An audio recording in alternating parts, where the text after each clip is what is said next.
amannis amanuus baanne qarooma danuusaa addunyaadhaa gumaachineerra. Jibba saba biraadhaaf qabaachuun ni mul'ata. Kun maalirraa kan dhufisti fakkaata? Akka warra duriitti deebinee gogaa akka uffannu barbaaddaa'e yeroo naan jedhan na mudateera. Ittiin nyaattaa yookaan immoo si nyaata innumtu. Namni tokko aadaasaas amantiisaas akkamittiin wal bira simsifatee kan deemsisachuu danda'u. Gadaan Oromoo yoo deebi'e amantiin badu jiraa jedhee warri yaadu jira.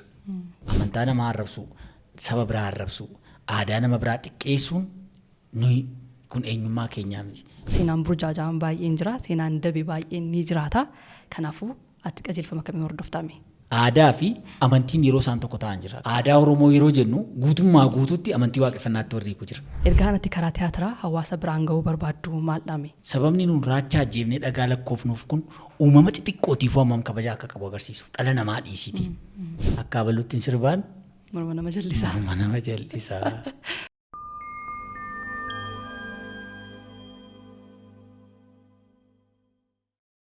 Akkam jirtu?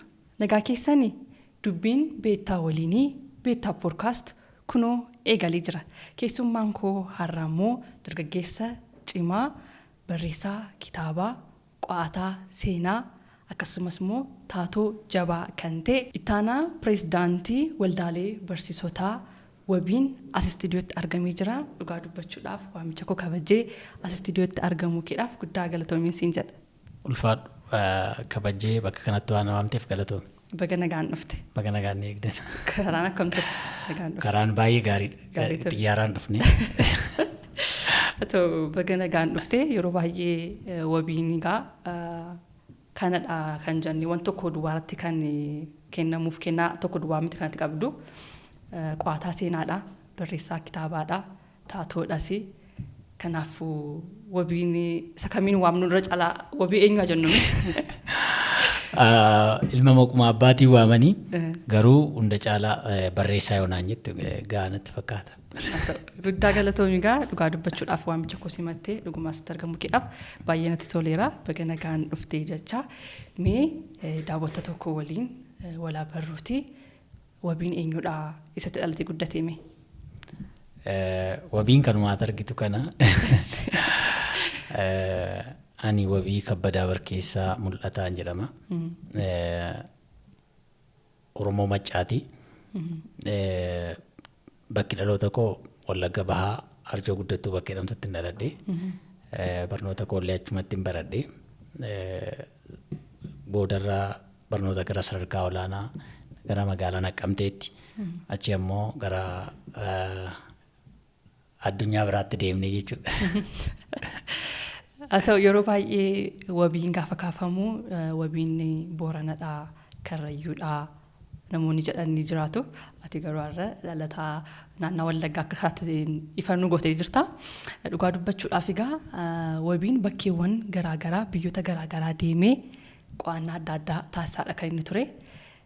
Kanaaf bakkeewwan naannooftee hojiidhaaf deemtee argitu kana keessatti aadaa saba adda addaa kan argitu gatiteef akkamitti wal simsiistee aadaa garaagaraa saba garaagaraa bakkeewwan garaagaraatti gaafa deemtee argitu akkamitti kan wal simsiistee jiraachaa turte? Ulfaadhu egaa akkati jedhe akkuma namoonni hedduun Karrayyuudhaa, Gujiidhaa, Booranaa kaan immoo Harargeedha jedhanii yeroo na waaman hin jiraata. Annatti tola kamuu jedhanii yeroo na waamanii dhugaadha bakki itti dhalattee hanga ta'e yeroo deemtee jiraattu bakka itti jiraattu wajjin aadaan xiqqoon garaagarummaan xiqqoon jiraachuu danda'a. Garuu jaalala waan sanaaf yoo qabaatte aadaa keessatti guddattee wajjin akkaataa salphaadhaan yeroo inni wal siisimu jiraachuu danda'a. Yeroo sarakkisees immoo guyyoota muraasa keessatti yeroo ati itti madaqxu hin jiraata. Maaliif akkaataa aadaa uffannaa dabalatee bakka tokko bakka Oromiyaa kutaa tokko kutaa biraa yeroo deemtu akkaataan uffannaa akkaataan nyaataa akkumti hariiroomti jiruuf jireenya hawaasummaan xiqqoon garaagarummaan jiraachuu danda'a. Garuu garaagarummaa guddaa miti. Saba biraa wajjin saba afaan isaan beekne wajjin addunyaa biraa keessa saba afaanumayyuu dubbachuu hin dandeenye mallattoodhaan waliigala wajjin iyyuu hin jiraataami. Kan kee yeroo ta'u waan guddaa garaagarummaa guddaa qabaatu miti. Loqodarratti garuu garaagarummaa guddaa qaba miti. Amma fakkeenyaaf haasaanii Wallaggaa irratti haasa'amuu fi naannoo Booranaatti haasa'amu tokko miti. Isa malee iyyuu immoo keessumaa jechoota nuti fayyadamnu wal fakkaataa ta'anii hiikaan isaanii garaagaraa yogguu ta'an ni mul'atan. Fakkeenyaaf naannoo Wallaggaatti qaatan dhufee gaafa jennu dhufaan jiraadha. Qaatan si bira ga'ee. Qaatan si bira ga'eedha. Qaatan dhufee naannoo Baalee fa'aarra yoo deemte immoo silan dhufee. Silan dhufeedha. Wantoonni akkasii mudatanii beeku? Jiru. Sirriitti mudata. Fakkeenyaaf aniifati sagaleen adide yookiin sagaleen dhabe yookiin immoo sagalee dhabe wanti kun utuu jennee aniifati waan dubbannu jechuu keenya waan waliin dubbataa jiru. Booranatti garuu sagalee dhabe jechuun nyaata dhabee waan nyaatu dhabee akka jechuuti. Baay'ee. Sagalee nyaattee yoo siin jedhame nyaata nyaattee taa'ii jechuudha. Ni biratti immoo sagalee na nyaata jechuun na jalaa waachuu didee. Garaagarummaa guddaa. Hin jiraate jechuun akka kanaa baay'ee agaa jechoota bakki tokkotti nuun walaba taanee dhimma itti baanuu fi bakka biraatti immoo jechoonni fokkuu ta'an jechoonni arrabsoo fakkaatan yeroo mudatan illee hin jiraata. Garuu isaan kun keessa turuudhaan gaafachuudhaan bakka biraatii dhaquu kee yookiin immoo qe'ee sana keessatti dhalattee guddachuu dhabuu kee yoo ilaale namnu sirra laalu utumaatti balleessiteeyyuu gadi qabii kun asitti arrabsoodhaa siin jechuun malu jechuudha. Guddaa namatti tola egaa mee sooshaal miidiyaan yeroo kana dargaggeessa amma nama guddaatti namoonni hedduminaan yerootti hundumtuu sooshaal miidiyaatti fayyadamuudha. Ati sooshaal miidiyaa garaagaraa irratti keessumaa karaa feesbuukiis barreeffamoota adda addaa ni barreessita. Ejjennoon ati sooshaal miidiyaa irratti qabdu maal fakkaatame? Ani gaaffii kana gaafatamee hin beeku. Kama dhugaa miidiyaaleen ibidda. Ibidda jechuun koo yookaan ittiin bilcheeffattaa yookaan ammoo si bilcheessa. Yookaan ittiin nyaattaa yookaan ammoo si nyaata innumtu. Maaliif namooti baay'een nuun miidiyaa irratti arginu lafaa kaanii jireenya gaarii ittiin jiraataniiru. Namoonni baay'een nuun miidiyaa irratti arginu lafaa kaanii lubbuu isaaniillee ittiin dhabaniiru. Miidiyaan jaarraa nuun keessa jiru namni miidiyaa jalaa dhiyeessee hin danda'u. Miidiyaan haqaaqee sammuu keenya irra jira. Feenee utuu hin ta'in harki keenya haqaaqamee garas deema. Jaarraa miidiyaati. Egaa miidiyaa kanarratti ejjennoo akkamii qabdaa gaaffii jedhuu fi akkan duraan siin kaase akkuma duraan siin jedhe ibidda yeroo seeraan itti dhimma baate ittiin bilcheeffattee nyaatta. Yoo immoo dogoggortee bakka hin taane harkaan qabatte atu ittiin gubatta. Waan ittiin mana kee ho'ifattee qorra ofirraa ariitu mana ofirratti gubuullee dandeessa. Ani gama kanaan ejjennoo gaarii tokkoon qaba. Miidiyaa irratti akkamittiin yaada wantootni hundi nan ilaallatan. Miidiyaa irratti ejjennoon koo guddichiisa kan wantootni hundi nan ilaallatan. Wantoota nan ilaallatan muraasan qaba. Akkasuma immoo waa'een koo namoota hunda ilaallatu.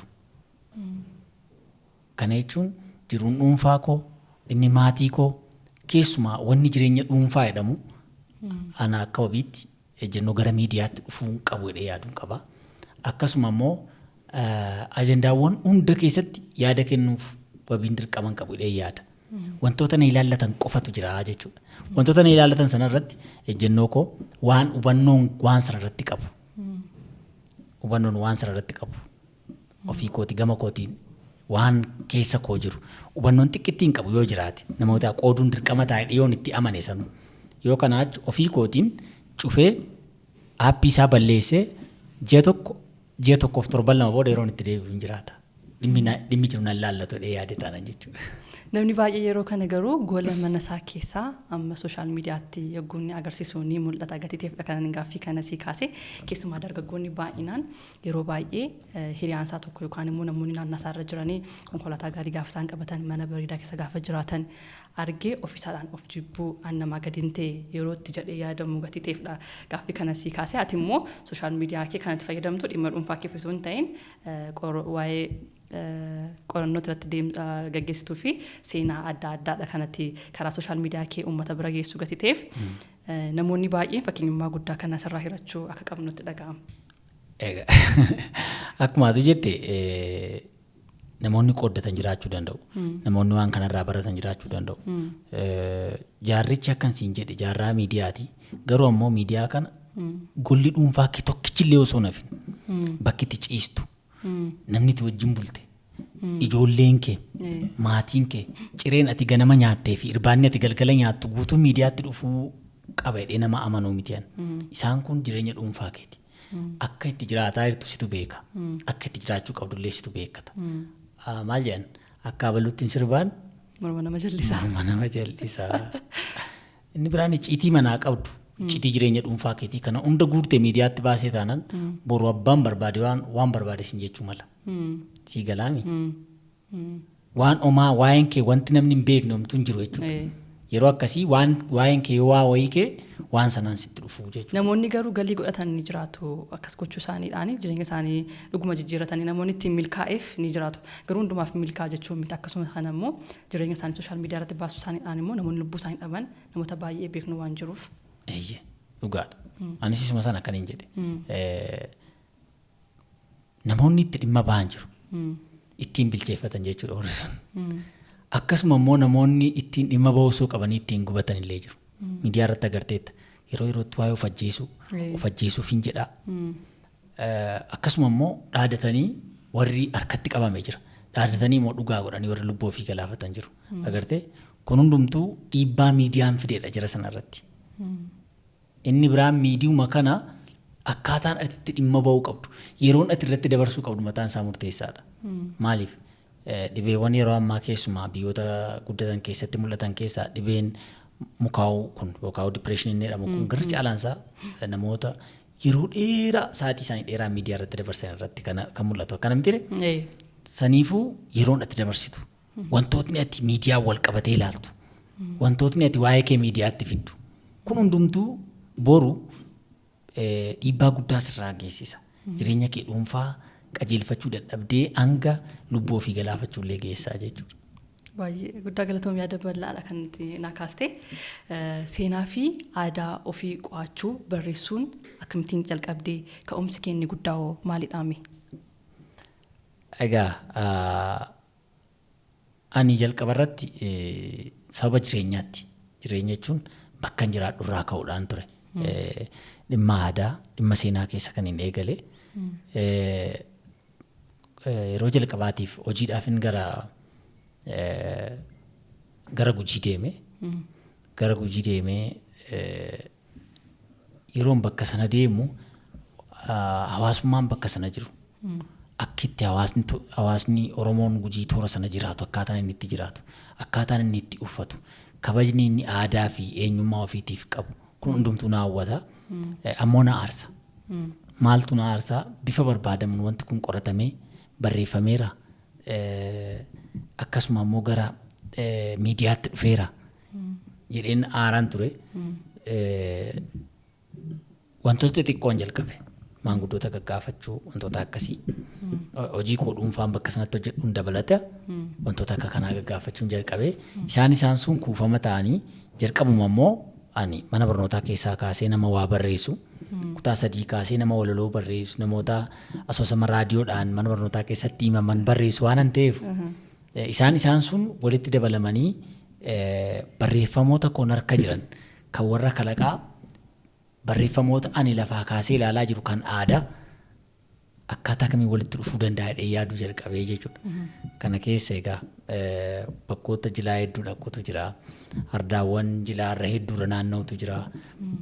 Maanguddoota hayyoota sirna kana keessa ulluuqan kaleessa sirna kana baatanii asiin ga'an isaan kana wajjin wal arguun waliin dubbachuun mari'achuun gaafachuun dhagaa ol qorachuun sana booda immoo kitaabotni waa'ee kanaa barreeffaman maal fayyadanii ilaaluun dhufee jechuudha. Akka yaadamu garuu salphaadha amma keessumaa dhaloota ammaa jiruu fi seenaa ofii qo'atanii bira ga'uu qofa osoo hin ta'in seenaan boora'ee baay'een immoo ni jiraata. Gar tokkoon haasa'amu kan biraadha. As bira gaafa dhufanii kan jiraatamu kan argamu kan biraadha. Seenaan boora'ee baay'ee si gatii jiraatuuf akka yaadamuu fi akka ilaalamu salphaadha garuu. Baay'ee ulfaataadha. Nama nan qoradha jedhuuf maaliif har'alee wantootni gaggaariin kitaabonni baay'ee gadi fageenyaan barreeffaman jiru. Waan tokko waan yaadde irratti qorannoon gaggeesse yoo jette tokko maanguddoota seeraan argachuu dhabuun jiraachuu danda'a. Inni biraan immoo akkati jette walanni atakaaroon seenaa wal saamuun biyya kana keessatti baay'ee beekamaadha. Sabootni kaan akka waan warra alaa dhufoo ta'anitti, warri kaan immoo akka waan biyya kana lafaa kaasanii akka nama mana ijaarutti ijaaranitti. Kun hundumtuu seeneffama sobaa barreessitoota darbaniin taa'edha.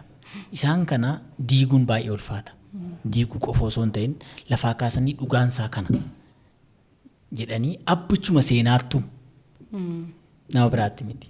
Abbuma seenaa sanattu ati seenaan kee kana, ati akkas turte, ati akka kana turte, seenaan kee ni dhugaan isa kana malee isa namni siin jedhuu miti jechuun baay'ee ulfaataadha. Inni biraan immoo keessumaa Oromoo dabalatee saboota gara kibba biyya kanaa jiraatan hedduun isaanii seenaan isaanii qajeeltootti hin barreeffamne daddabfameera. Seenaan isaanii barreeffame immoo hin argamu. Aqaaqamee barreeffameera. Egaa waan tokko nan qoradha yeroo jettu ragaawwan tokko qofaan miti. Kitaabonni barreeffaman jiraachuu qabu. Maanguddoonni seenaa kana sitti himan jiraachuu qabu. Kitaabonni numti kun iyyuu immoo ana yoon ta'e waa'ee koo xiqqeessee nan barreessitee eegda. Hundumtuu kan isaa ol kakkaafateedha kan inni barreessu. Sababa kanaa barreessitoonni biyya hambaa kanarratti yaada akkamii qabu? Kitaabonni biyya hambaatiin namoota biyya hambaatiin barreeffaman jira. Afaan biraatiin waan kana akkamitti barreeffame? Kan hunda ilaaluu qabdaa jechuudha. Saniifuu waan salphaan ta'u karaa dheeraa ta'a. Hojii kee keessatti immoo seenaa fi aadaa tuulamaaf akkasumas sirna booranaaf xiyyeeffannoo addaa yeroo gooti kennitu barreeffama kee adda addaa hubachuun fi yaaleera. Akkasumas immoo tuulamni maalidha? Walirkaa fuudhiinsi abbaa gadaa hoo maal fakkaataa? Otoo kana bal'inaan kaastee naa ibsitee maaliif dhaloonni amma jiru kana seenaa kana badaa quba waan hin qabneef osoo sirriitti naa ibsite. Egaa ani gosoota Oromoo gurguddaa kana ati kaaste kana qofaafuu miti. Bakka sirni gadaa jiru kamuu yoon hin deeme namoonni hawaasni miidiyaa kana akka hubatu, inni hubate immoo akka qoratu waan salphaa akka inni hin taane jila gadaa karrayyuu kan baasoo gabaala baasoo jedhan gooba buqqisuu jedhan kan amajjii keessa gaggeeffame achiin ture. Achiin immoo jilli gadaa tuulamaa kunis jira. Egaa Oromoon tuulamaa kama dhugaa siraaja. Maalni giddugala biyyattii jira. Giddugala biyyattii jechuun bakka seeronni bahan. Biyya kana keessatti bulchiinsi bara Minilikii kaasee jiru hundumtuu Finfinnee irraa ka'eeti. Kana jechuun toorri kun toora silaa aadaan sirni gadaan bakka inni irraa badu ta'a ture. Garuu hanguma kana funyaan Finfinnee jala ta'anii aadaa ofii, eenyummaa ofii, sirna ofii, duudhaa kana tokkichisaa osoo harkaan badin itti cichanii qabataniit dhaloota keenyaan ga'an. Akkaataan dabarsaa isaan egaa tuulamni baalliin dabarsan jedhu alangee walii eebbisu bokkuu walii kennu sirni suni si ajaa'iba baay'ee waan addaati waan raajiiti. Mataa isaanii yogguu isaan aannaniin dhiqatanii haaddatanis ni mul'ata. Amma dhaloota amma jiru kanaaf dhugaa dubbachuudhaaf gaaffii baay'ee keessatti uuma jedhina kan yaadu. Kanaafiyyuu isa sirriitti kaastee naa ibsite. Amma agarte miidiyaa irratti agarte yoo ta'e abbaan gadaa yookaan duraanii yookiin immoo yuubni amma goobannee olaafaa yeroo isaan aannan rifeensatti naqatanii achiin booda immoo yeroo isaan rifeensi irraa haadamee kana argine. Kunumtumaa inni itti gaafachuun waan guddaadha. Namni sababa maaliin aanna kan akkas taasifamus kan jiru gaaffii adda addaa ni kaasa gateef.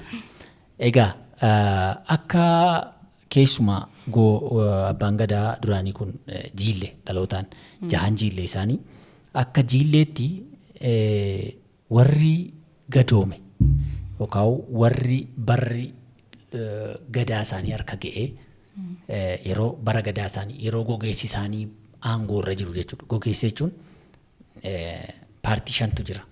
Paartii jedhii fudhadhu amma. Asii birmajiitu jira. Birmajiit taansee melbaadha. Melbaat taansee alchiisa. yookaan immoo michillee kan muudana michillee kan jennuun kana michillee taansee alchiisa taansee roobaleedha. Shanan kun paartiidha isaan. Paartii adda addaati jechuudha. So barri gogeessa tokko jechuun meelbaan bara inni bulchu jechuudha. Waggaa meeqa? Waggaa 8. Bara inni bulchu kun waggaa 8 jechuudha. Asii ka'ee shanan kana xumuree dhufee isa bira ga'uuf waggaa 40 fudhata. Waggaa dheeraadha. Gogeessi isaa yookaan tiimiin paartiin kun fakkeenyaaf paartiin amma fudhate kun warri muudanaa yookiin immoo michillee jedhamu. Warri michillee kun barana xumuranii kennan taanaan waggaa 40 eegu hanga paartiin isaanii dhufee mo'utti. Sirni kun kan taasifamu waggaa 40 booda jechuudha amma kan taasifamu. Maaliif waggaa 8 booda warra kanatu taanaka? Waggaa 8 booda naannoo isaan bira ga'a. Amma baranni warri nun irraa fuune Melbaan. Melbaan warra amma dheengadda irraa fuudhamu. Melbaan waggaa 8 bulche. Eeyyutti kennee muudanatti kenne yookaan warra michillee kanatti kenne. Warri kunis waggaa 8 bulchanii eenyutti kennu paartii itti aanu eenyudha isaan alchiisatti kennu.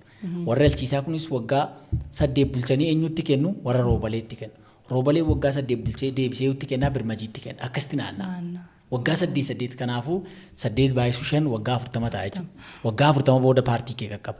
Egaa barri paartiin kee aangoorra jiru kun hin addattu. Rifeensa ofirraa hin cibratu malee ofirraa hin ciran. Hin cibratu jechuun akka koo kana godhatu jechuudha. Bara gadaa isaanii qaama qullaa agarsiisan. Barri gadaa isaanii eega fixatanii garuu booda yeroo fixatan rifeensa addataniit yuuboomu jechuudha. Yuubooman jechuudha. Maal hojjetu amma paartiin amma filatame kun egaa irra caalummaatti maaldha hojiinsa? Maaliif barbaachisee sirni nuti kun mataan isaayyuu maaliif barbaachisa hojiin isaanii maal irra caalummaatti? Egaa amma warri amma fudhate kun michilleedha. Warri michillee kun biyya busha. Biyya busha jechuun daangaa ilaalaa. Wal dhabdeen akka hin jiraanne ilaalaa. Namni yoo wal miidhe seerota jira waan ta'eef nama wal ajjeeseef nama du'eef biyya akka hin banne malkaan akka hin duurne godhaa sirni akka hin dabne godhaa fuudhaaf heerumni akka wannoon dabarre akka tooraan baane godhaa salphumatti biyya bushaa jechuudha. Biyya bushaa jechuun Oromiyaa guutuu jechuudha. Tuulama bulcha warri sadeen tuulamaa tuulama bulcha warri kun sadeen tuulamaa bulcha sadeen tuulamaa jechuun daacci bachoo jiille sadeen tuulamaa kun eessaa kaanii jiru shawaa kibba lixaa keessa jiru shawaa lixaa keessa jiru shawaa kaabaa keessa jiru shawaa bahaa keessa jiru akkasitti tamsa'anii jiru sadeen tuulamaa kana bulcha warri kam warri dheengaddaa aangoo fudhate gadaa tuulamaatii isaan. Tuulamni wallaggaan ilaalatu jechuudha amma gadaan tuulaman wallaggaan ilaalatu jechuudha wallaggaanis ittiin bulmaata mataa isaanii qabu moo gadaa maccaa qabu isaan caffee bisil jedhaniini gadaan maccaa caffee bisil bakki isaanii fi odaa ulleedha. Macca jechuun Ilubaaboor lamaanuu wallaggi jimmi shawaan lixaa akkasuma shawaan kibba lixaa guutummaan isaanii macca jala jiru. Sirni walirraa fuudhiinsa isaaniis akkuma kana wajjin kan tuulamaa jiru fakkaataadha jechuudha. Akkuma kana. Kanaaf amma dheengaddi sirni taasifame waggaa 8 boodadha kan inni dhufee geeffame jechuudha. Waggaa 8 booda dhufe. Ammas waggaa 8 boodatti aanaa jechuudha. Guddaa kan namatti toludha dhugaa dubbachuudhaaf seenaa baay'ee yookaan immoo akka dhalataa Oromoo tokkootti aadaa nama boonsuu fi seenaa namatti toludha jedhanii kan hin amanu. Hojii keessatti seenaa fi aadaa tuulamaaf irra caalaatti akkati qorannoodhaan yeroo qorannoo kee baay'inaan seenaa qo'annaa irratti akkati gaggeessitu waan inni beekuufidha kan gaaffii kanasii kaasee waldaa barreessitotaa keessatti immoo ittaanaa pirezidaantii taateedha kanatti tajaajilaa jirtu. Waldicha keessatti barsiisonni haaraa fi dargaggoonni ogummaa kanaan ijaaruuf jajjabeessuuf karoora akkamii qabateedha kan hojjechaa jiru? Egaa waldaan barreessitoota Oromiyaa waldaa guddaadha. Waldaa barreessitoota sadarkaa Oromiyaatti jiran of jalatti qabatee jirudha. Waldaa hojiiwwan gurguddaa hojjetaa jiru. Hojiiwwan inni gurguddaa inni hojjetaa jiru barruuleen akka maxxanfaman barreessitoonni hojii qulqullina qaban walitti dhufanii akka waldichaan maxxansiifatan barruuleen kana dura hin baratamne barruuleen ogbarruun daa'immanii akkaataa maxxanfamuu qabu irratti kana irratti hojjetaa jira waldichi. Egaa barreessitoota haaraa karaa hedduudhaan jajjabeessaa jira waldichi. Warra reefuu gara ogbarruu dhufan jechuudha. Inni jalqabaa akka waldaatti yeroo dhufan waan waloo waliin barreessaa duukaa gaafatu. Inni biraan immoo bakka isaan jiranitti haalli akkaataa mijaa'uu fi xalayaan kennaa fi magaalota jiran irratti akkaataa isaaniitti kitaabota isaanii raabsachuu danda'an, akkaataa isaaniitti kitaabota isaanii beeksifachuu danda'an hojjeta. Akkasumallee kitaabonni barreessitoota haaraa akkaataa kamiin beeksifama kan jedhullee hojjetaa jira. Gara fuulduraatti immoo hojiiwwan dachaa kanaa ta'an hojiiwwan gurguddaadhaaf karoora baafatee hojjetaa jira. Walumaa galatti isma dhugaa ogbarruu Oromoo irratti waan guddaa hojjetaa jira. Waldaan barreessitoota Oromiyaa. Hojii dinqii fi namatti toludha. Egzibishinii garaagaraa irratti amma dur kitaaba afaan Oromoo osoo magaalaa Finfinnee keessa barbaaddee tasan argamu ture. Amma garuu egzibishinii adda addaa qophaa'u irratti anis akka tasaa bakka garaagaraa gaafa deemu kitaaba adda addaa argachuudhaaf carraasaa argadheedha kan hin jiru. Garuu amma yeroo kana akkuma beekamu gaa kitaaba namni dubbisu parsantii isaa baay'ee xiqqoodha. Gaafa kana ilaaltu maaltu sitti dhaga'amame? Dhuguma baay'ee xiqqoodha. Duruu xiqqoodha. Afaan keenyaan immoo xiqqoodha ittuu. Amma immoo miidiyaan ittuu xiqqeesse. Aniifati yeroo yoo qabaanne wanti nuyi jalqaba yaadannu bilbila keenya banu. Duraan garuu yoo yeroo qabaatte jalqaba irratti wanti itti yaaddu maal dabaladhu? Beekumsa maalii argadhu? Sababni isaa namni gara miidiyaatti kan dhufeef beekumsa kitaaba 3-4 dubbisteen arganne yeroo isa takkitti daqiiqaa 5 keessatti miidiyaa irraa argattu jira. Akkasuma immoo namni bashannana barbaade yeroo itti bashannanus jira.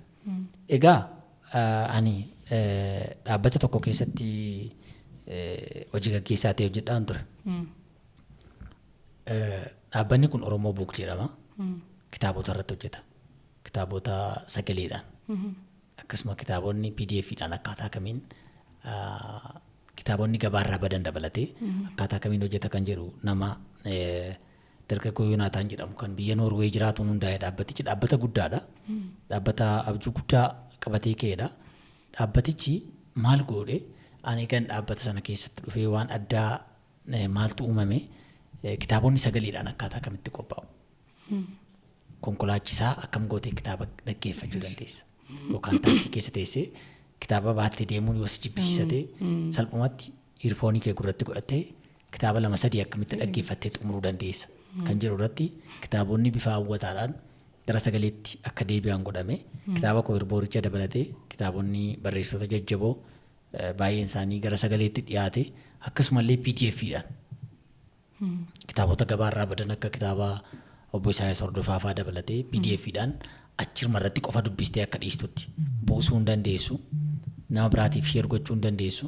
Ofuma keetiin garuu qarshii xiqqoodhaan seentee akkaataa ittiin kitaaba PDF'dhaan soofti koppii isaa argattee dubbisuu dandeessu haala mijatee jechuudha. Kun hundumtuu maaliif?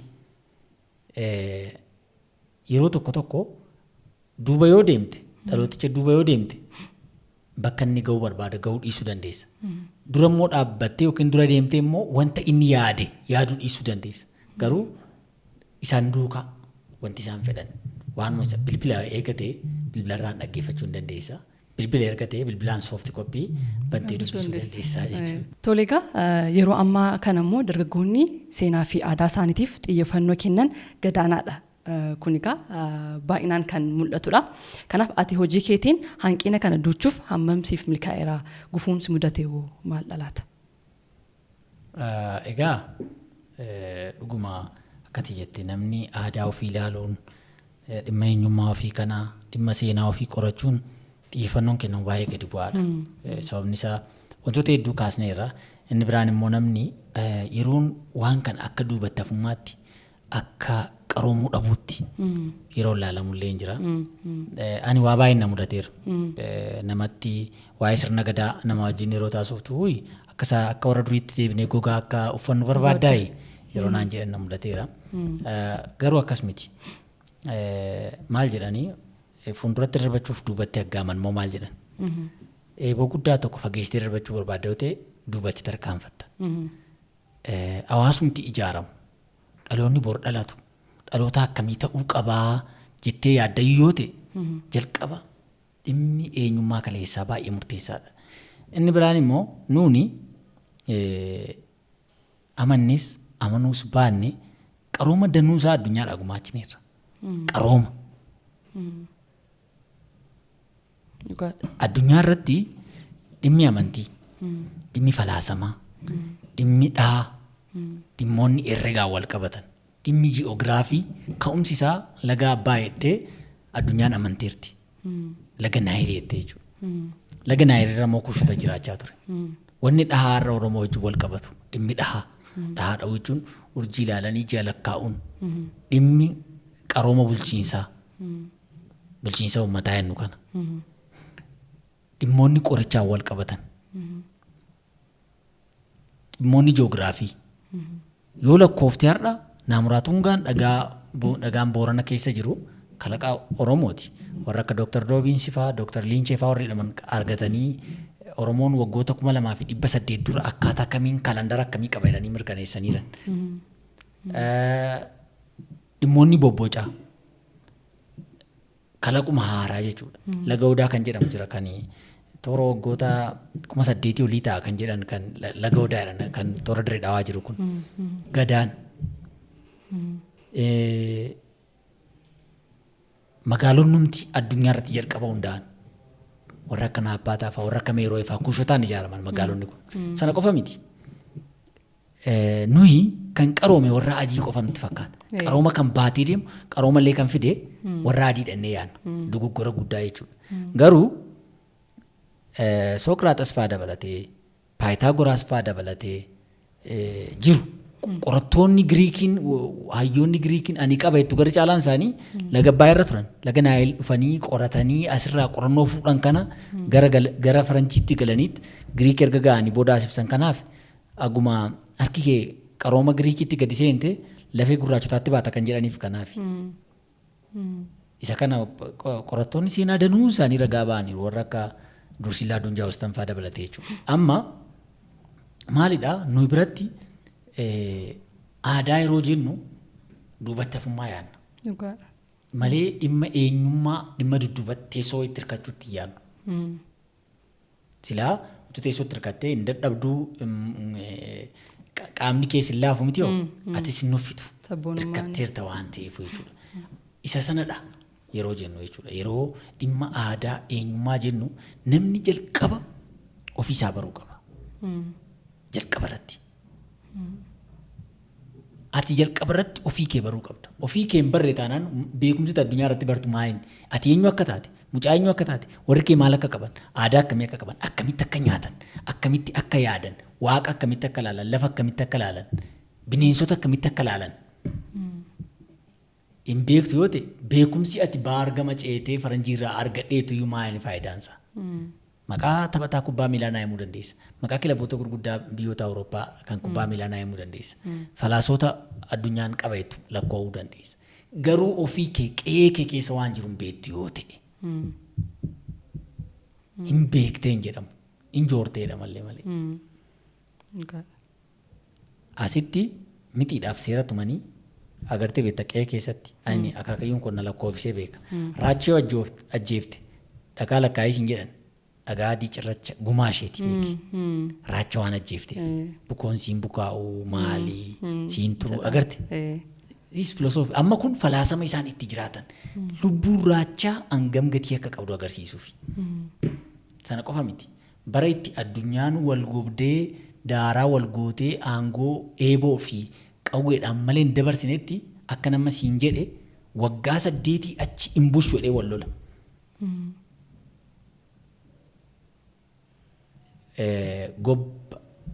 Gobbaa allaanatti fakkaata. Gadaan gobbaa allaadhaan Boorana keessatti waggaan isaa gahee fudhachuu dide. Maaliif? Hin qophoofne jedhee. Qophii miti fudhachuuf jedhee. Lola meeqaan maanguddoon teesseetti kennan. Goobanni hoolaa dheengadda natti minyaa'ee aangootu natti tolee beekamtiin qaban ture waggaa 8 san dhabaa hiraa kanaafuu hin kennu hin jenne. Gammadee harka dhungatee aannan itti biifee mijuutti dhibaaseet si eebbisee barri kee bara misaa ta'u gadaan kee gadaa misaa ta'u gadaa gaarii biyyaa qajeeltuu haa ta'u jedhe. Agartee hoo eenyummaa nuun jennu isa kana. Eenyummaa mararaa tokko. Aadaa baay'ee nama mararu. Kana osoo qabdu wanni silee iyyaasisu hin jiru. Egaa akkuma sii kaase kama dhugaa waan mararaadha waan itti qaanaamu miti waan ta'eef seenichi akkan sii kaase nuyi warra qarooma guddaa beekumsa guddaa maatiin keenya hayyoota gurguddoodha. Akkan fuulduratti darbachuuf duubatti aggaammatan akkan jedhe sana waan mararaa kan fuuldurumatti waan guddaa hojjechuu yoo yaadde jalqaba sirni abboota kanaa maal fakkaata? Maaliin wanni isaan ijaaran beekumsi isaan ijaaran maaliin siin jedhe addunyaa kanarra saba warra akka maayaa fa'aa dabalatee saboota muraasa saba 5 caalu dhahaa mataa isaatiin tolfate kan qabu. Oromoon garuu warra sana keessaa tokko. Akkuma addunyaan har'a saayinsiidhaan bira ga'eetti lakkaa'u urjiiwwan urjii wallaa urjii lamee jedhanii kan siiniks saafiks jedhanii kan afaan faranjiitiin 7 lakkoofnu kan afaan oromootiin akkuma kanatti jira. Warri dhahaa kana ilaalan har'allee lubbuun jiru. Agartee ji'i ittaanu ji'i akkasiiti kan jedhan isaan akkaan ifate ilaallu kaalandarii ilaalanii miti. Guyyaa jilaa kana mataa isaallee kan murteessan gaafa 25 irraa bu'u jennee akka nu murteessinutti miti. Dhahaa kana ilaalaniitu. Ayyaana kana hidhataniitu. Wanti kun waan qoosaa miti. Waan itti qaanofnullee miti. Qaroomni kun immoo qarooma abboonni ijaaranii asiin ga'an malee waan akka salphaatti dhufe miti jechuudha. Silaa beekumsi kun xiyyeeffannoo guddaa argachuu qaba ture. Nuyi omaayyuu miti abboota keenyarraa dhufne miti ani sabbaan itti waamu ati sabbaarraa itti waamamtu qabda. Abboonni sun utuu hin jiran ta'anii ifatti hin jiru. Nu biratti xiqqoo rakkinni maaltu uumame yookaan qarooma warra keenyaa sana amannee dhugaadha waan fayyadu dhennee hin fudhanne yookaan immoo waan teekinooloojii dheennu waanuma ammayyaa dheennu kanallee qajeelootti hin qaban gidduu kanatti rarra'uutu jira jechuudha. Saniif dargaggoota bira xiyyeeffannoon in hanqata. Gama kam gama aadaa, seenaa, duudhaa, eenyummaa warra ofii kana baruu jechuudha. Inni sun xiyyeeffannoo. Dargaggoota tokko biratti immoo seenaa burjaajaa qabachuudhaan wanta abbootiin keenya jedhan osoo hin ta'in seenaa amma bakkeewwan garaagaraa irratti yaada adda addaa gatii kakka'uu fi keessumaa dargaggoota dhiiraa bukkeetti jibba saba garaagaraa bukkeetti uumamuu adda addaa ni mul'ata gateef kan uume maal jettee yaadda keessumaa dargaggeessi tokkotu seenaa isaa aadaa isaa sirriitti qoratee beekee seenaa saba biraadhaaf kabajaaf jaalala qabaachuu danda'a. Bakka tokko irratti garuu dargaggeessi dargaggeettiin tokko jibba saba biraadhaaf qabaachuun ni mul'ata. Kun maalirraa kan dhufisti fakkaata? Kun hundumtuu akkan siin jedhe sana waan ofii wallaaluurraa dhufa. Of wallaaluurraa. Maaliif? Maal jedha siita Oromoon? Ulfoon abbaaf ulfoodha. Ulfoo namaatti quban dhayin jedha. Waan namtichi kabajatu isaaf kabajadha. Mukayyuu haa ta'u, baalayyuu haa ta'u, itti quba jalaan dhahinii eegii fi jedha. Sitti meeragaa. Mixiidhaa kaasee hanga arbaatti tumaa qaba. Seera qaba. Sababni nuun raachaa ajjeefnee dhagaa lakkoofnuuf kun uumama xixiqqootiif hammam kabajaa akka qabu agarsiisu. Dhala namaa dhiisiti. Sana qofa miti. Oromoo biratti waraanota Oromoon gaggeesse. Yoo laalte tumaawwan gurguddaatu jira. Tumaan kun seerri meedhachaa jira. Boojuun kan ittiin kunuunfamuu jechuudha. Amma diina isaallee waraanee diinni yoo diina booji'e kana qeetti fudhatee galee fuusisee meeshaarraa fageessa malee fuusisee gosa ofiitti yeroo inni makatu jira. Kun hundumtuu beeki aadaa abboota kadeeti.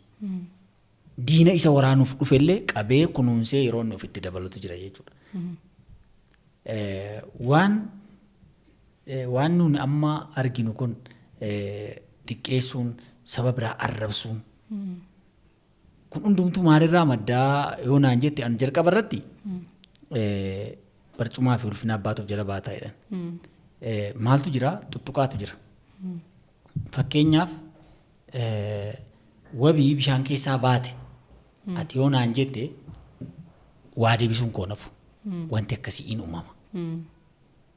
In uumama. Miidiyaaleen kanarratti kan isaan sirriitti hojjechuu qaban. Maalidhaa? Uumama isaatiin dhalli namaa dhiisiti. Mixiinuu yeroo irra ejjettu wixxifatti.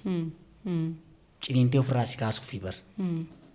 yooti tuqamte tuqaa kan hin feene jira waan ta'eef tuqaatu dhala wantoota akkasii kana. Garuu amantaa nama arrabsu, saba biraa arrabsu, aadaa nama biraa xiqqeessuun nuyi kun eenyummaa keenyaa miti. Nuyi warra kabajaa silaa abboonni keenya warra kabajaa hambaafuu qaban. Warra hamba simatee of keessa jiraachisu. Sitti meera bara. Amma akkitti moggaasaa fi akkitti meedhachi godhamu gara caalaan isaa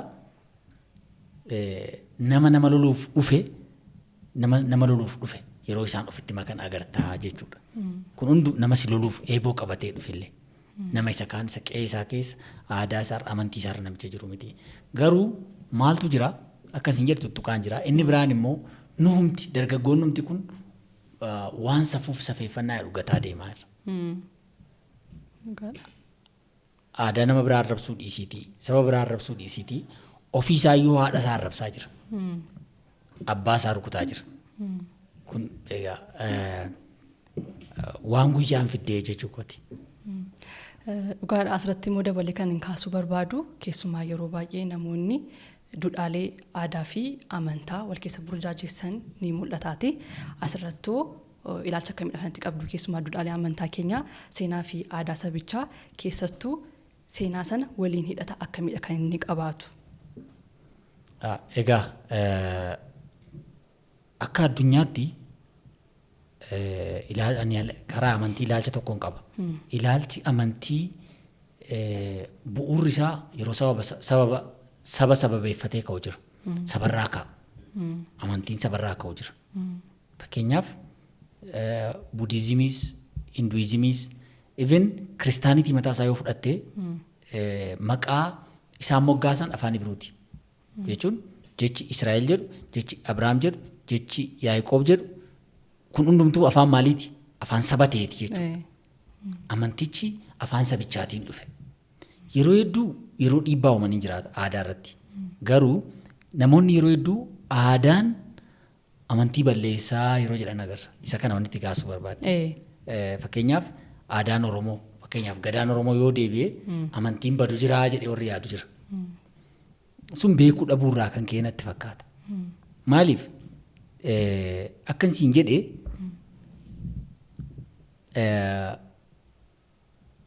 yeroo yoo aadaan eenyummaa dhiibaa dhufe yoo amantiin aadaa fi eenyummaa dhiibaa dhufe rakkoo ta'uu mala. Rakkoo ta'uu mala jechuun amantiin aadaa dhiibu jiraachuu danda'a jechuu kooti. Argeera ofii kooti waan an ta'eef amantiin aadaa dhiibu jiraachuu danda'a. Garuu aadaa Oromoo yeroo jennu guutummaa guutuutti amantii waaqeffannaatti warri hiiku jira. Garuu akkaataa itti nyaattu mataan isaa akkumta itti nyaattu. Aadaadha miti yoo? Wanta itti nyaattu mataan isaa illee aadaa yeroo ta'u jira. Amantii dhaaree kun amantii duwwaa wal qabatu qaba?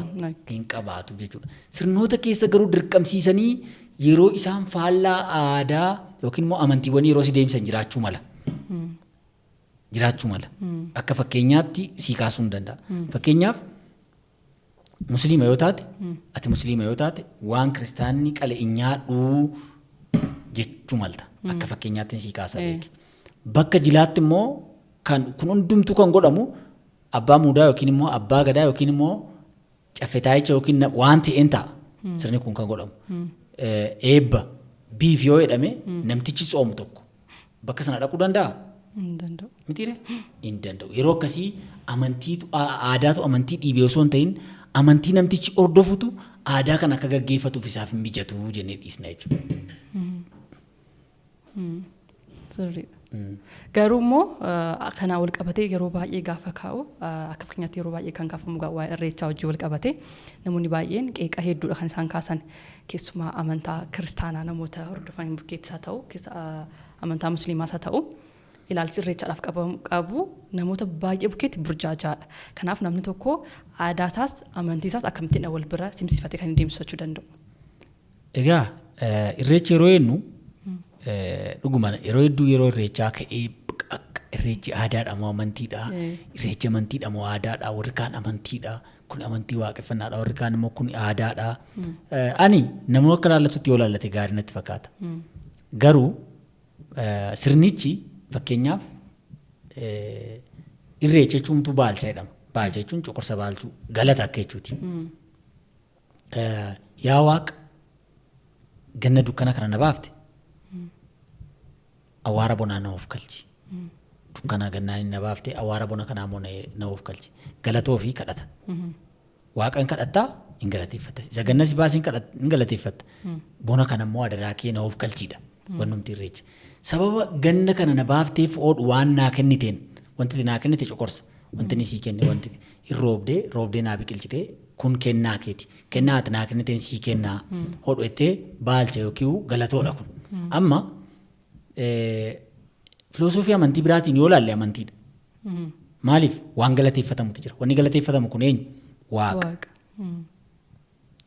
Garuu ammoo wanni kun waan abboota kootii eenyummaa koo kaleessaatii akkuma abboonni koo gochaa turaniin godhaa hojjettis immoo siif maal ta'e jechuudha? Aadaa sii ta'e jechuudha. Inumaa aadaa fi amantiin yeroo isaan tokko ta'an jira kan sila siin jedhe. Aadaa fi amantiin maal jechuudha? Faasikaa yoo jenne maal jechuudha?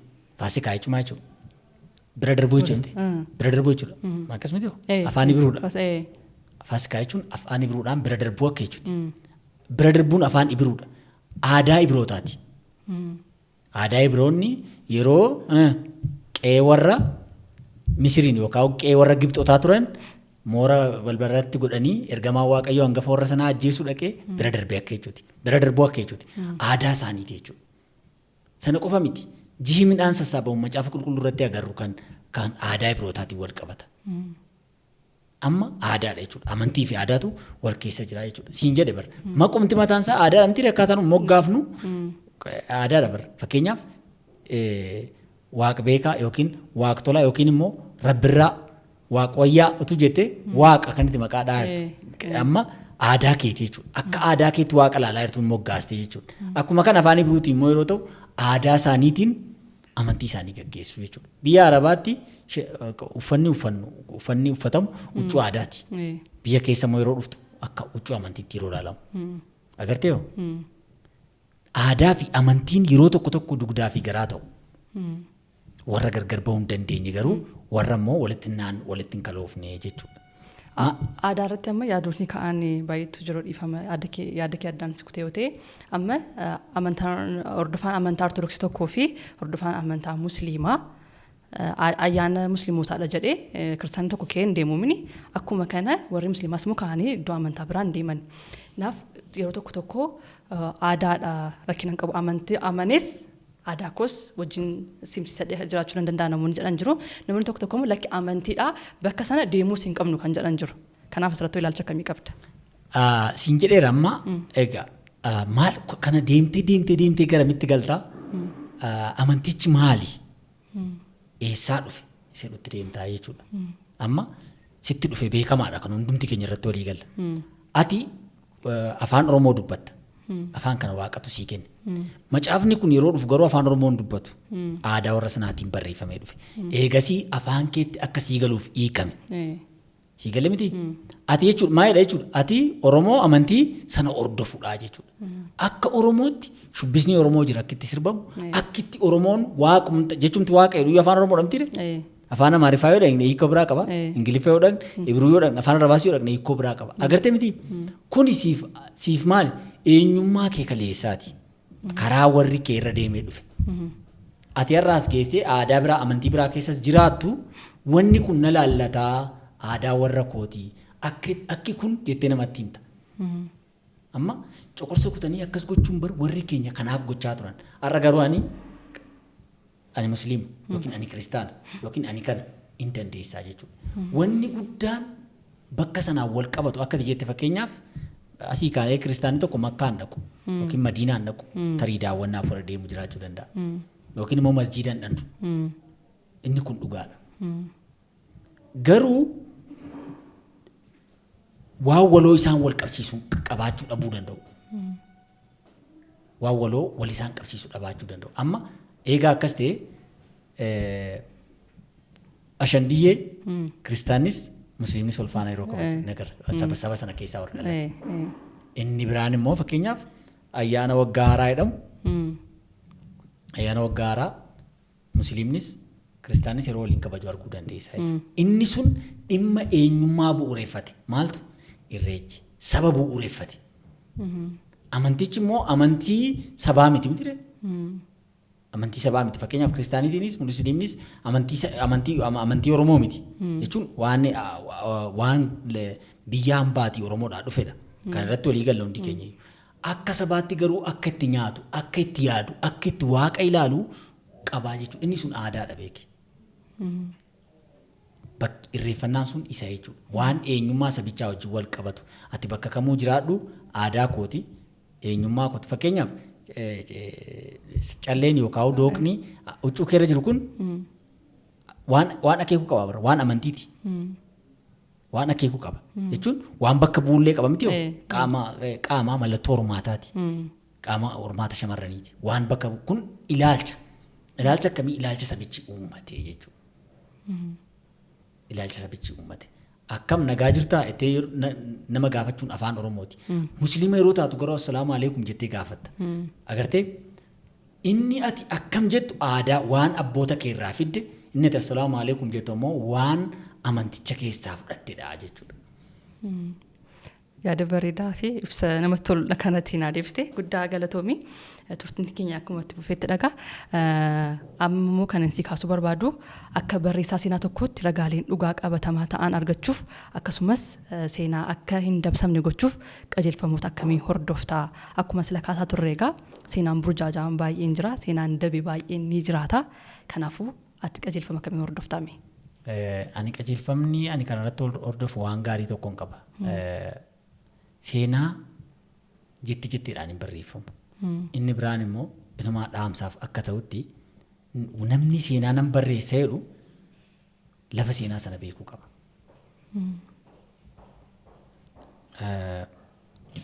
Finfinnee teessee gadaan Booranaa kana fakkaateetti barreessuun salphaa siif waan hin rakkifne ta'uu danda'a.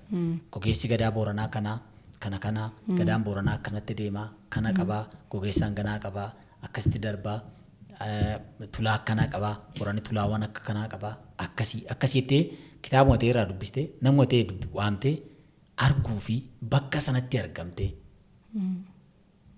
gumii gaayyoos haa ta'u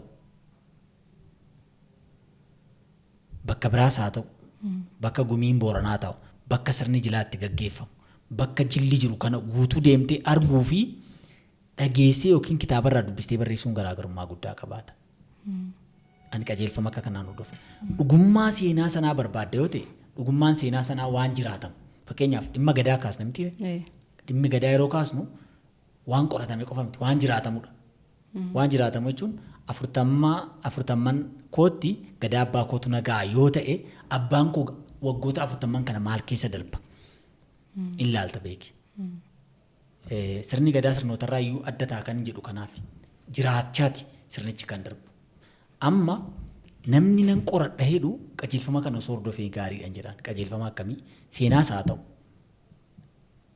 aadaas haa ta'u seenuma nama dhuunfaayyuu haa ta'u jettee barreessuu fi dhaxxee namicha bira gatteessee akka itti namtichi hojjetu waan namtichi irra bulu akka itti namtichi ganama hirribaa ka'ee fuula isaa dhiqatu akka inni itti waaqa isaa galateeffatu kan hunda ilaaltee barreessuun garaagarummaa guddaa qabaataa jechuudha. Saniifuu dhimma seenaa akka hin dabnetti akka hin sheelannetti barbaanne yoo ta'e yeroo hundumaa keessumaa gadaadhaan wal qabatee baay'een aara.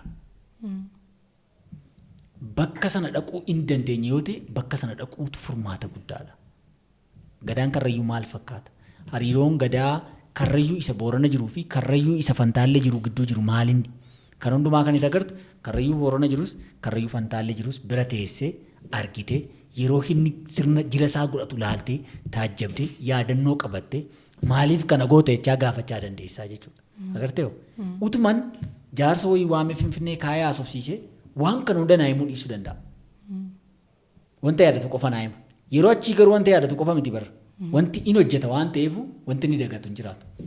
Hojjechuun immoo hundumtu sadarkaa qaba. Waan hojjetu hin dagatan jedhamu.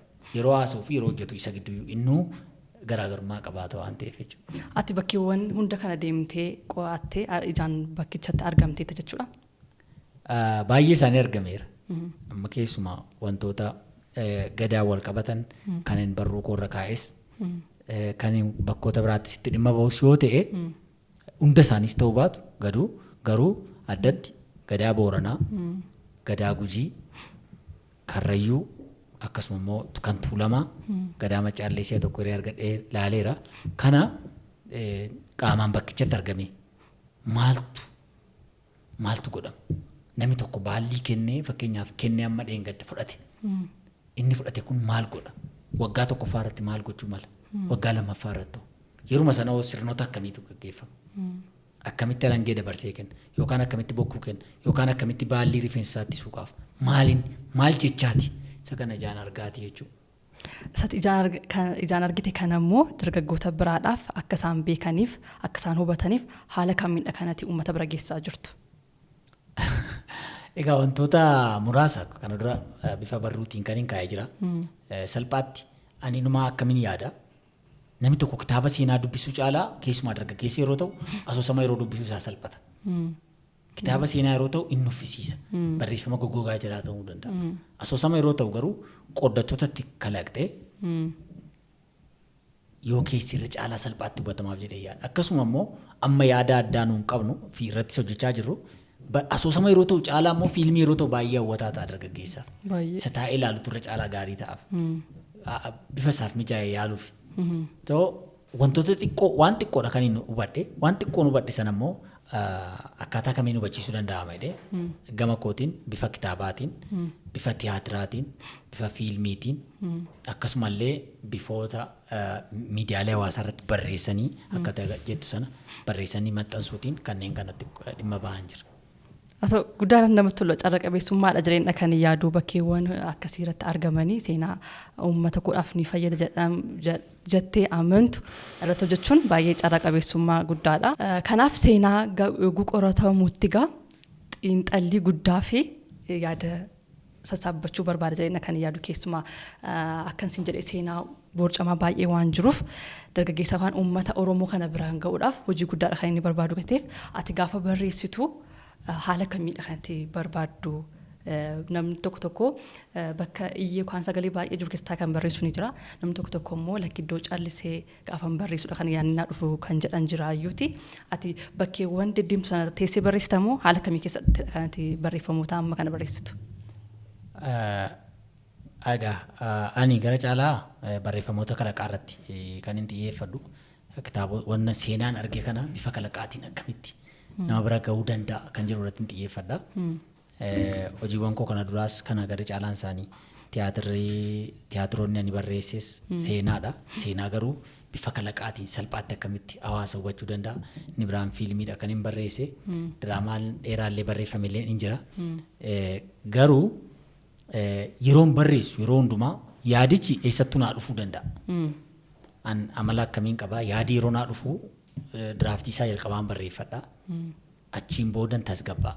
Yeroon ani barreessu garri caalaan halkan toora sa'aatii 4 aga sa'aatii 8 aga sa'aatii 9 ta'uu danda'a. Toora sanaa jechuudha. Toora namni hundi rafu cal jedhu natti tola. Hiree argadhee immoo bishooftuun jiraadha. Bakkoota callisoo bakkoota mijatoo baay'eetu jiru kanaaf yeroon isaanitti dhimma ba'ullee qaba. Ati silanaa kaasaadha kanatti turte egaa wabiin barreessaadha, taatoodha, qorataa seenaadha. Kana hunda keessaa tokko filadhu osoo jedhamtee wabiin isa kamiidha kan inni jaallatu kan inni ta'uu barbaadu irra caalummaatti. Qorataa seenaa kana ammaaf hin geenyeyyuu jedhamuuf hin geenye. Waanuma gaafadhuuf waanuman qoradhuuf namni akkasitti waamuu danda'a. Garuu ammatti barreessaa oonaan jettee natti tola xiqqoo. Tiyaatiras akkati barreessitu dhageen jira. Taatummaadhaanis ni taphatta. Kanaaf amma tiyaatiriin afaan Oromoo isa duraa caalaa amma yerootti baay'inaan uummata biratti mul'ataa jiru nama biratti yerootti fudhatama argachaa jiru waan ta'eef gara fuulduraatti yaadni kee maal dhame keessumaa karaa tiyaatiraa wajjin wal qabate. Ittuma jirra. Egaa kana dura tiyaatiroota 4 barreesseera. Tiyaatirri biraan illee kan barraa'ee jira. Amma yoo waaq jedhe dhiyootti kan hawaasa ga'u fiilmiidha. Fiilmii waraabbiinsaa gara xumuraatti dhiyaateera fiilmichi. Garuu gara fuulduraatti fiilmii tiyaatira kana waadaan gala. Waa'ee dungoo nu yaadachiisime dungoon siif maalidha? Dungoon mana koo guddicha. Ani taatoo ta'ee yeroo jalqabaatiif tiyaatirreen hojjedhe dungoodha. Mana guddicha jechuun mana qofa osoo hin ta'in mana ogummaa guddicha dungoon anaa fi waggoota 10 utuu gargar hin bahin moggaasa tiyaatira dungoo irraa ka'eeti kun hundumtu ani yeroo jalqabaatiif tiyaatira achirratti hojjedhe siin jedhee mana guddaa sanuu mana ogeeyyii gurguddaa of keessaa qabu mana akkasiiti. Hundeessaan isaa Rabbirraa Daadhii jedhama. Nama ogeessa guddaadha. Yeroo ammaa industirii aartii Oromoo keessatti nama guddaa nama waan guddaa hojjechaa jirudha. Akkasuma abbuufaa jira, abbuu damseefaa hiriyoota baay'eetu jira. Warra hojii gurguddaa aartii Oromoo irratti warra produce godhan, warra barreessan, warra qajeelchan, warra ta'anii hojjetan ijoollee baay'eetu jira. Dungoon anaaf galma ogummaa guddaadha. Anis namoota tokko irraa odeeffannoo akkan argadheen jaalala guddaa akka manichaaf qabdu waan naa kaasaniif kan gaaffii kana sii kaase. Barreessaa asoosamaa qofa osoo hin taane immoo tiyaatiras ni qopheessita. Ergaan ati karaa tiyaatiraa hawaasa biraan gahuu barbaaddu maal dhaame? Ergaawwan adda addaadha. Egaa fakkeenyaaf Miila Bakar keessatti tiyaatira Miila Bakar jedhu keessatti maal ture gootummaan bakka sanaa addatti seenaa jiruun dabalatatti ani hawwan yookaan dubartoonni achi keessatti gahee akkamii qabu kan jedhuun agarsiisuuf ture. Ganamee irratti tiyaatira ganamee irratti ergaan achi keessatti dabarfachuu barbaade gadaan Oromoo macca akkamitti cabe maaltu cabse iseedhu ergaa kana achi keessatti kaasu hawaasa hubachiisuu barbaadeen salphumatti akka hawaasni gadaan maccaa bifa dhokkee gadaan maccaa edaa akka kanatti cabee jedhee akka hawaasni hubatu. Akkasuma immoo Oromoon jaarraa sana keessa turte keessumaa ganamee Yaayishaa seenaa dhugaadha. Intalli sun seenaa dhugaa ishee irratti barreeffame tiyaatirichi. Jaarraa sana keessa intalli akka kanaa turtee turuu qofa osoo hin ta'in warra Awurooppaatiif fakkeenya guddaa taateetti. Keessumaa warri akka Luis Kiraaffaa akka isaan lafa Oromoo dhufanii lafa Oromoo ilaalan kan goote isheerraa ka'eeti. Agartee gahee dippiloomaasii guddaa qabdii jechuudha. Isa kanafaa achi keessatti nan dabarsa. Akkasuma immoo sirnoota Oromoo wal qabatan qooda dubartoonni gadaa keessatti qaban yeroo itti dhimma beellee agarsiises jira. Isaan kana. Mee waa'ee kitaaba kee asoosamaa Eelboorichaa immoo nu kaasimi maal of keessatti qabatee jira haala kamiidha kanatti barreessite? Egaa Eelboorichi seenaa jaarraa 16ffaa keessa ture agarsiisa. Seenaadha. Waraana hariiroo warra Awurooppaa wajjin qabu hariiroo jaalalaa salphaatti agarsiisa. Bissiin intallee jedhamtu tokko abbaa gurguramtee abbaa warraa ishee jisaa tokko jaamaa biraa deemuu diduun jecha ishee yeroo isheen of keessaa baastu argina. Of jaamsiti akkasaa jaamtee hafuuf jechuudha. Akkasumas taatee garuu ija tokkoon yeroo isheen gurguramtee gara Awurooppaatti deemtu waa'ee lafa Oromoo durii sana waa'ee Daawuroofaa waa'ee Faxagaar waa'ee Ereer maal fakkaata ture gadaan Oromoo yeroo sana akkamitti diina qolata ture lafti Oromoo akkamitti deebi'e duudhaan yeroo sanaa maal fakkaata ilaalchi amantiin maal fakkaata ture isaan kana bifa salphaadhaan asoosamicha keessa kaa'eera. Egaa asoosamaa namni baay'een jaallate dhallee. Namni amma asoosama kana barbaadu eessaadha kan inni argachuu danda'u? Yeroo ammaa maxxansi lammaffaan gabaarreera. Mana kitaabaa Ilillee isaanii maxxansaanis raabsaanis isaanii mana kitaabaa Ilillee buufata konkolaataa guddicha karaa gara Massaalamiyaa geessurra mana kitaabaa Ilillee suni obboon Seenee Makuriyaa bira jira jechuudha. Yeroo baay'ee barreessitoonni haalli uffannaa isaanii yookaan immoo sirni ittiin bulmaata isaanii nama kaanirraa yogguutti adda ta'uu ni mul'ata. Asinis immoo kan si ilaalaa jiru gaa rifeensi kee kun baay'ee guddatee jira. Marraan kan keedha kanatti akkas rifeensa kee guddisuu barbaadde. Egaa namni barreessaas haa ta'uu, falaasaas haa ta'uu, ogeessa miidiyaas haa ta'uu, hojjetaa baankiis haa ta'uu, namni waan ogummichaaf malu warri qabu jiru. Gama yeroo hedduu ogeessota keessumaa barreessitootaa fi falaasota yeroo hedduu in agarra. Yookiin areeda ofirratti guddisuu yookiin rifeensa ofirratti guddisuu. Ani kun dhugaa waaqaa isaan akkeessuuf jedhee miti.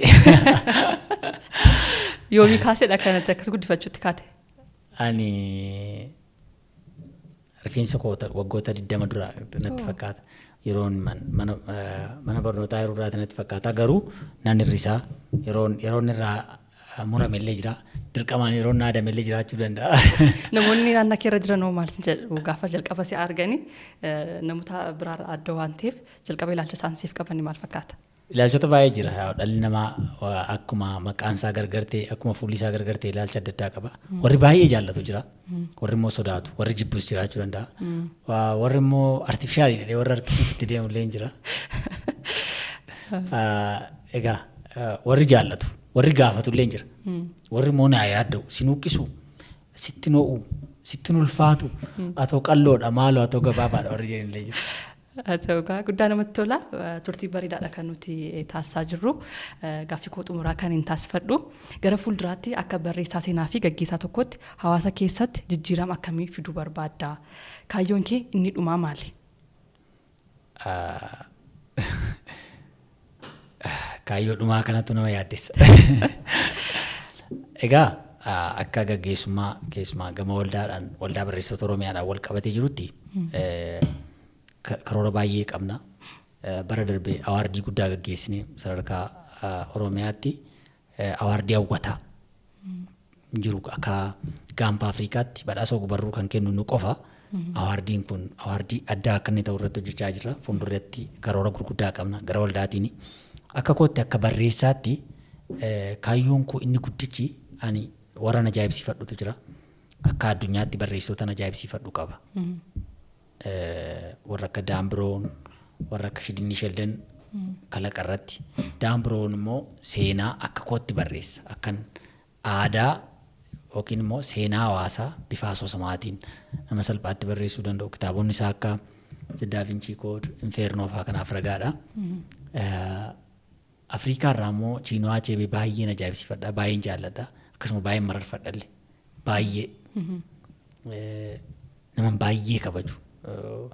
Aadaan, eenyummaan, duudhaan warra Igboo salphumatti asoosama tokkittii Tingis Faalaa Paarteettuun Igboo qofa osoo hin ta'in gurraachi guutuun sadarkaa ittiin boonutti asoosama xiqqoo sana keessatti aadaa akka kanatti barreessuu hin danda'amaayi kan nama jechisiisudha. Kanaaf Chiinwaa Achebe baay'een ajaa'ibsiifadha. Ekeraan isaa boqottu. Gara keenyatti immoo yeroo dhufnu afaan Amaariffaatiin Looreet Tsaggaayee Gabramadiin baay'een ajaa'ibsiifadha. Baay'een jaalladhallee. Baay'umaan kabajalle naman utuun ijaan argite jedhee hawwudha. Afaan Oromootiin immoo namni ani fakkeenya godhadhe namni ani karaa isaaniin hordofaa jiraa laata jedheellee of yaadu yeroo tokko taa'ee of gaafadhu obbo Dhaabaa Wayyeessaadha.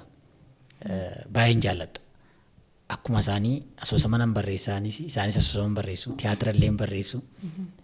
So karaa isaanii irra jiraa laata gaaf tokko yaa waaqa akkuma isaaniif guutte kana ogummaa kana keessatti nama fiixee sanatti ba'u na taasisin jedha. Akka isaaniitti isaan bakka bu'ee ogbarruu Oromoo fiixee ogbarruu Afrikaatti yoo danda'ame fiixee ogbarruu addunyaatti karaa addaatiin ogbarruun keenya afaan Ingiliffaatti afaanota jiranitti akkaataa inni itti hiikamuu danda'u yoo jaallatame yoo hubachiifne fiixee sana geenyedhee yaada. Egaa galmi koo guddichi ogbarruu Oromoo guddate sadarkaa isaaf malu afaanichi Afrikaa irraa baay'ina dubbattootaatiin sadarkaa 3ffaa jira jechuun afaan guddaadha jechuudha. Sadarkaa isaaf malu afaanichi waan isaaf malu akka argatuuf ogbarruun keenya akka ba'uuf barreessitoonni Oromoo akka boqool qabataniif ogbarruun Oromoo immoo qulqullina akka qabaatuuf baay'ina qofa osoo hin ta'in kitaaba baay'ee barreessuu caalaa wanti qulqulluun akka dhufuuf wanni hawwataan yeroo dheeraarraa dubbatamu yeroo dheeraadhaaf qalbii namaa keessa turu akka ta'uuf ofii kootii kaayyoo akka kanaa kaayyoo gooroo jedhama galma guddaa akkanaa qabadheen jira.